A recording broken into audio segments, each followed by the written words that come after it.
She didn't plan the prayer. It came out of exhaustion, really. Exhaustion with the weight of keeping every wall in place. That night, she prayed from a place she had never prayed from before. She told God she had been talking to him like his love had conditions she kept missing, like she had been performing for him the same way she had performed for peace at home, and she was tired.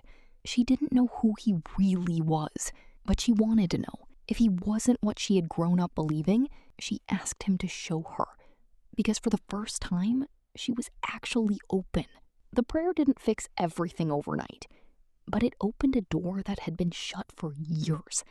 And slowly, through scripture she read with new eyes, through sermons that finally landed, through quiet moments where something shifted, Nyrah began to meet a God she hadn't known before. Not a strict master, not someone keeping score. A father, a good one, the kind her heart had been quietly hungry for. She began to heal in ways she could actually feel. But Nyrah had lived long enough to know that an open door still required a decision. And healing was not something that simply happened to you. It was something you had to choose. She found a counselor, a safe, faith-rooted space where she could finally say out loud the things she had only ever said to God in private. It was not easy to walk through that door the first time, but she walked through it anyway. She started writing again. Not the confused private writing of a younger woman asking what was wrong with her. She already knew the answer to that question now. This time, she wrote with intention. She wrote the names of the walls. She wrote where each one had come from. She wrote what staying behind them had cost her. One honest page at a time. And one afternoon, without being asked, without being confronted, she said something to her closest friend that she had never said to anyone before. That fear had been her compass for a very long time, and she had dressed it up so well, called it discernment when she was really just suspicious, called it standards when she was really just afraid, called it independence when she was really just hiding. The words were not the problem. What was driving them, that was the problem. Her friend didn't say much. She didn't need to. What Nyrah needed in that moment wasn't advice. She needed someone to witness her saying it. And she had. But one area remained locked. One door she hadn't been able to move. Men. Love. That particular kind of openness. She still couldn't do it. Not yet. Months had passed. God was doing something in her. She could feel it, even when she couldn't name it. The rigid, guilt-filled prayers had softened into actual conversations. The fear of God as someone who punishes had begun to loosen its hold. She still wasn't open to men, but something in her had stopped being so certain that staying closed was the only safe option. A bookstore. Saturday afternoon. Her hand reached for a book, embracing healing and growth, at the same moment as a stranger's. Oh, I'm sorry. You were here first. No, it's fine. You can take it. Or we could both step back. Ask them to order another copy. No standoff needed. She smiled, an actual unguarded smile. She noticed it happening and felt almost startled by herself. His name was Zayden, and unlike every man who had approached her over the years, he didn't arrive like a wave, crashing, needing to be managed.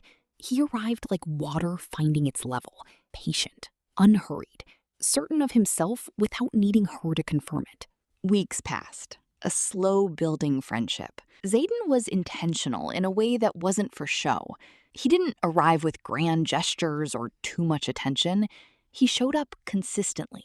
He paid attention to what she said and brought it back later, not to impress her, but because he had genuinely listened. One afternoon, walking through a botanical garden. Can I ask you something?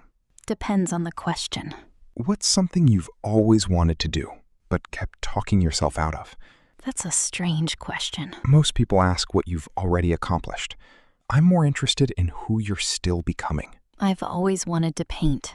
I used to paint as a child, but somewhere along the way I stopped. When something really matters to me, I find a reason to step back before it can disappoint me. She heard herself say it out loud and went still. That was the most honest sentence she had said to anyone, let alone a man, in years. Sometimes healing doesn't begin with answers. Sometimes it begins with hearing your own truth for the first time, said out loud, in the presence of someone safe enough to hear it. One afternoon, Zayden brought her a book, not asked for, just spotted while he was in a shop, thought of her, bought it. She looked at it for a moment. I appreciate the thought, but I don't need you to buy me things. Can I ask why? Because I've seen what men do with the things they do for women. It becomes a record, something they hold over you. I'm not keeping a record. I saw a book and thought of you. That's all it was. If it bothers you, throw it away. But I won't pretend I didn't think of you. Not just to make you feel more comfortable with me. She took the book. She read it twice. Zayden went quiet once. Just once. He had fallen asleep working late and missed her call. Nyrah's mind wrote an entire story from one missed call. Something in her came rushing back immediately. Here it is. This is Dan again. This is how it starts. Get out now. She went cold. 3 days of short, flat responses. He could feel the wall going up and couldn't understand why. He came to her door. Have I done something to hurt you? Nothing. I've just been busy. People don't go from warm to distant in 3 days just from being busy. What happened, Nyrah? I've just learned it's safer to pull back first. Who taught you that? It didn't come from anything I did. Someone put that in you long before we met. And I think you've been protecting yourself from a war I am not fighting. For a moment, she couldn't breathe because no one had ever done that before. Separated her fear from the person standing in front of her. Refused to take personally what was never actually about him. A quiet park. The lake catching the last of the afternoon light. Zayden reached into his bag and pulled out 2 pairs of glasses. Humor me. Put these on. Tell me what you see. She put on the scratched, dark pair.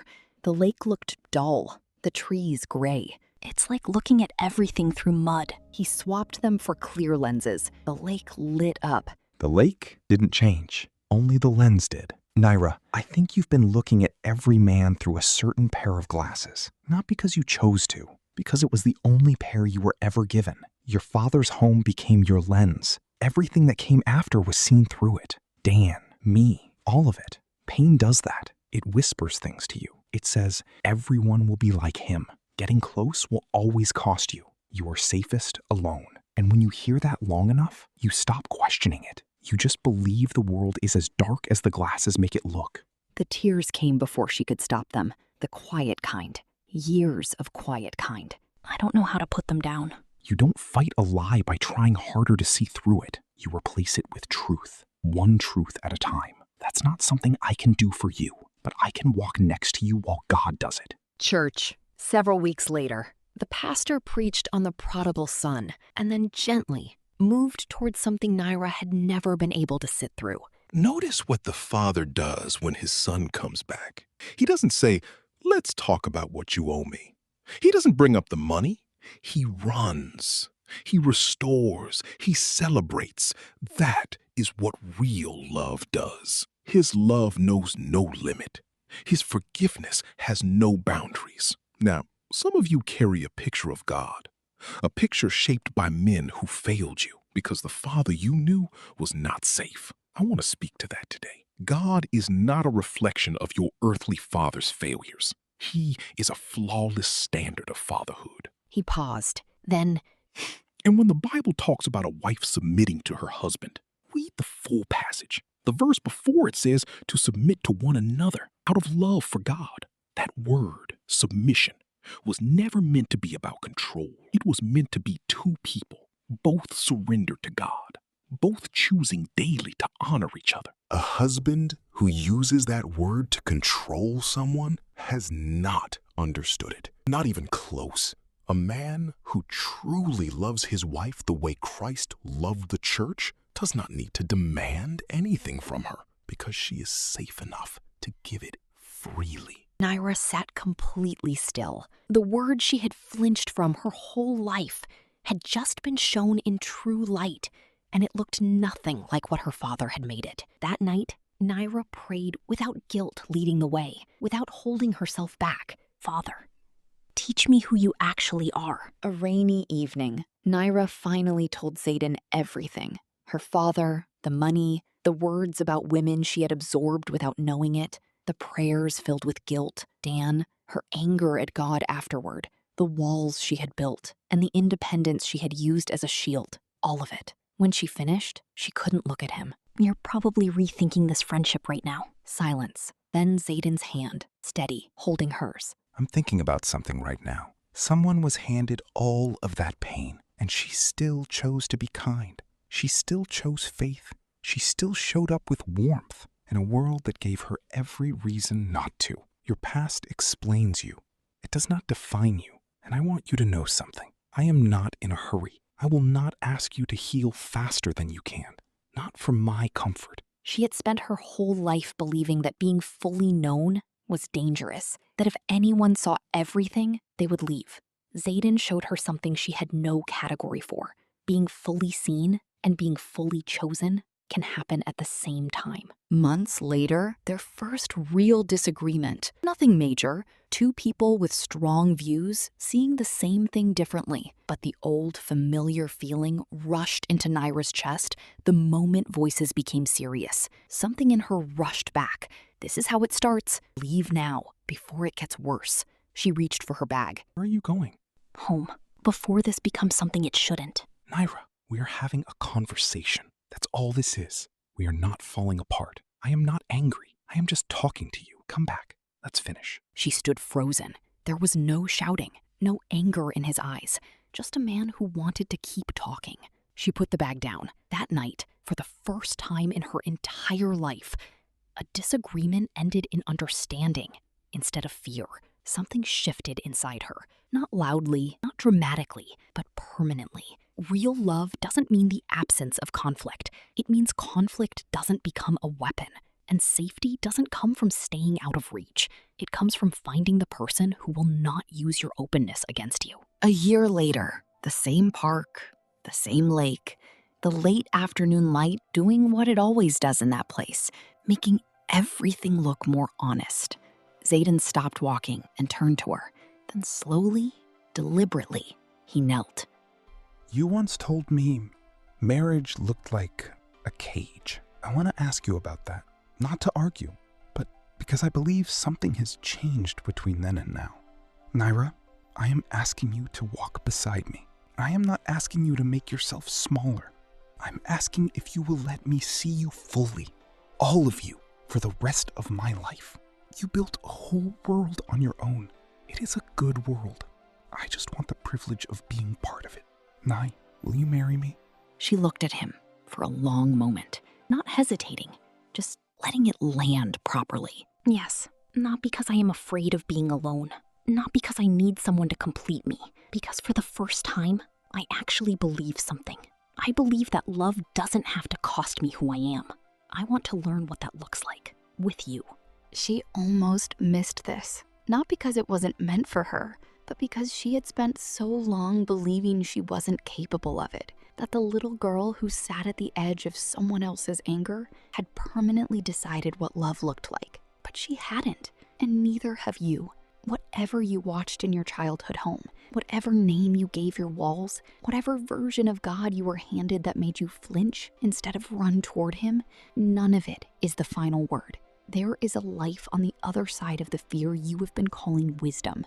Nyrah found it, and somewhere between where you are right now and where she is standing, your story is still being written. Don't put down the pen. The deepest walls are not built with stone. They are built with conclusions. Conclusions a child quietly makes before she's old enough to know they aren't the truth.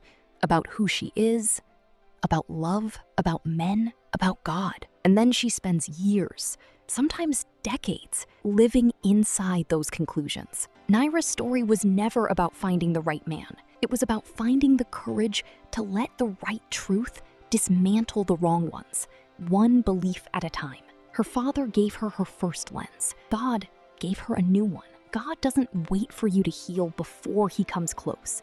He comes close so that you can heal. The past remained part of Nyrah's story, but it was no longer the author of it. Maybe that's why you needed to hear her story today, because your past may explain you. It does not define you. The conclusions you made in rooms you were too young to leave do not have to become the convictions you live by. The walls can come down, not all at once, but one truth at a time. Because healing begins when truth becomes louder than the lies and love becomes safer than fear.